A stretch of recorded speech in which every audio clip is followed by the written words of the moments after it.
أعوذ بالله من الشيطان الرجيم. بسم الله الرحمن الرحيم.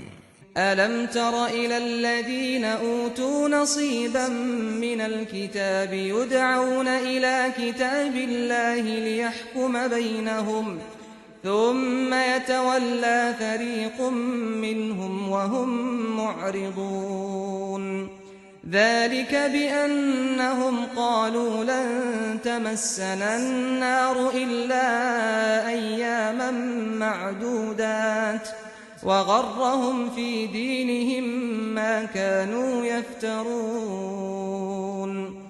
فكيف إذا جمعناهم ليوم لا ريب فيه ووفيت كل نفس ما كسبت وهم لا يظلمون۔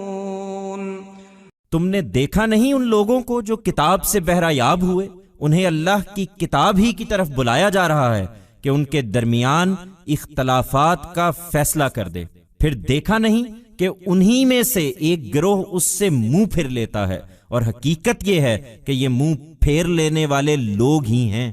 ان کے اس رویے کی وجہ یہ ہے کہ ان کا کہنا ہے کہ دوزخ کی آگ ہمیں ہرگز نہ چھوئے گی۔ ہاں، گنتی کے چند دنوں کی تکلیف البتہ ہو سکتی ہے۔ اس طرح یہ جو کچھ گھڑتے رہے ہیں اسی نے اپنے دین کے معاملے میں انہیں دھوکے میں ڈال دیا ہے۔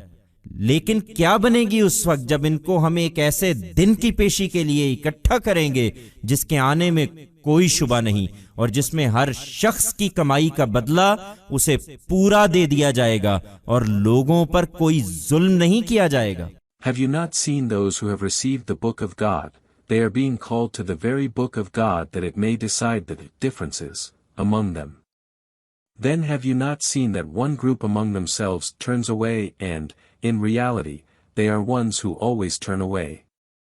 The reason for this attitude of theirs is that they declare, "The fire of hell shall never touch us come what may, yes we can be inflicted with torment for a few days."